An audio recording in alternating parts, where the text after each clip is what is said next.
Big shout to the Ghosts and the Ghostettes. On this episode, we talk about the Texas biker scene, the Diamond 13. What is it like to start a club from the beginning and grow it to where you actually have a bottom rocker? And we got Jimbo from the Six Skulls MC who's going to break down Dallas and what it's like out there. And we get into it on this episode of Demons Row TV. And oh yeah, we ghosting, baby.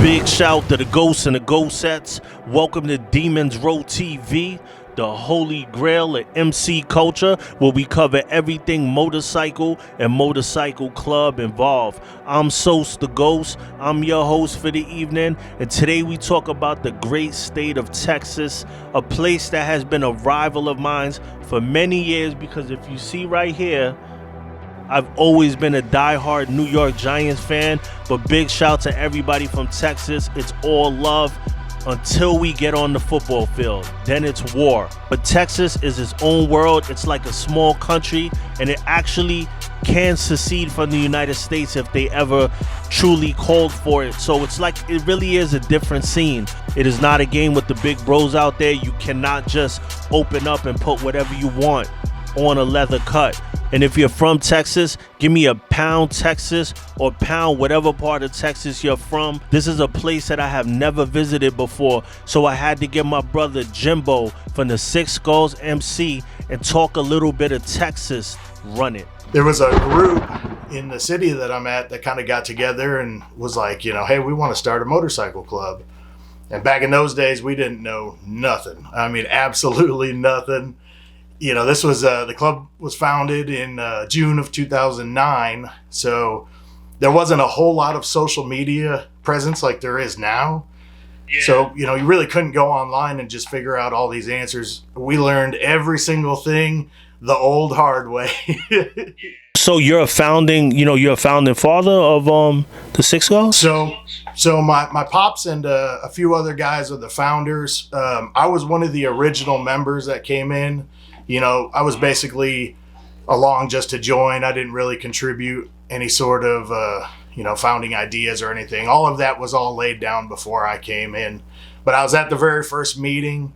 There was a whole bunch of people there, and we're kind of trying to figure out what this is going to be, what it's going to turn into, the path that everybody wanted to go down. And it's like you start weeding out the people who are like, oh, I thought this was just a riding club type deal, or I thought this was like a hog chapter type deal. And we originally started with just a top rocker and a center patch, much like a traditional RC. We never really branded ourselves as RCs because we knew we didn't want to be that. We didn't want to stay that. And so we wanted to put in the work to become an actual MC. And so we spent many years with just that top rocker and that center patch, and eventually putting in all the work, and we got our MC status, and then we worked towards the territory, and then we worked towards the diamond, and we just got a Texas bottom rocker not that long ago. And so that was kind of like the icing on the cake for everybody. All the work that we had been putting into this, it was like, man, we're starting to get up there now, I love the fact that you just explained how much work you put in, because people constantly ask me, how do I start a club? How do I do this? How do I do that? And you just broke it down, how many years you put into it. And you got family. Your father, tell me a little bit about your father. Was your father in clubs, or was he just in the scene because he rode? Yeah, so our aspirations, to be an MC from the start, that was always kind of the idea. He was friends with guys from some other smaller clubs, and one of the founders was like an ex-member of Baca, so he had a little bit of experience. But truthfully, all of us were really green when it came down to how this thing started, and we learned by showing up for a ton of events, asking questions. We went to the local COC, and went through that whole entire process. And I mean, it was many years. And at the time, because I'm on the north side of Dallas, the north side of Dallas didn't have the giant community it does now. So let me ask you a question. The north side of Dallas, what is that like? Because I'm not familiar with how Dallas is. I'm a Giants fan, so I only look at Dallas as some place that I hate. But just messing with you. But like what's the difference between North and South Dallas? Like what's going on in the scene out there? I mean, not a whole lot different. I mean, most of North Texas kind of all sticks together, and we have, a lot of events that bring everybody in. But you kind of also have like smaller little regions that will get together. So South Dallas will do a lot of stuff on their own.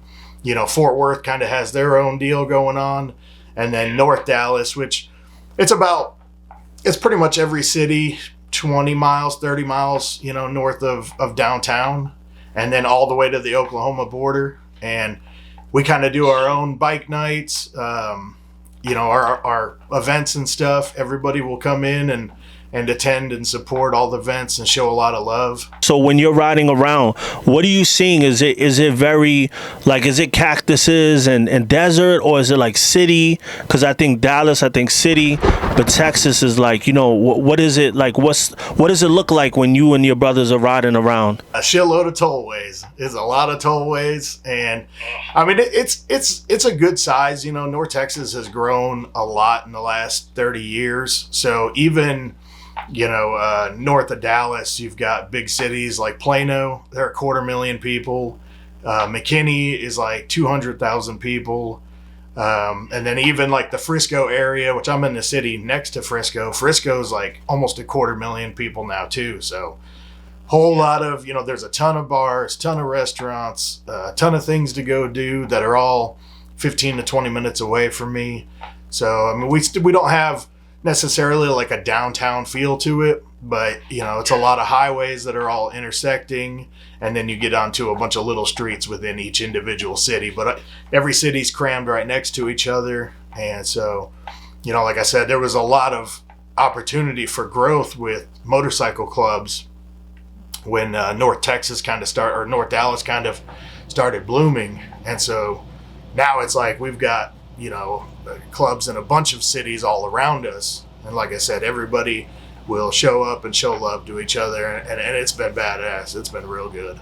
So with like when people think of Texas and they think of the biker scene, they think of Waco, they think of a lot of turmoil and beefing and stuff like that. Is there a lot of tension out there, or is it more love and that's more media hype? Like, what would you say? Like, yeah, I think a lot of it is media hype.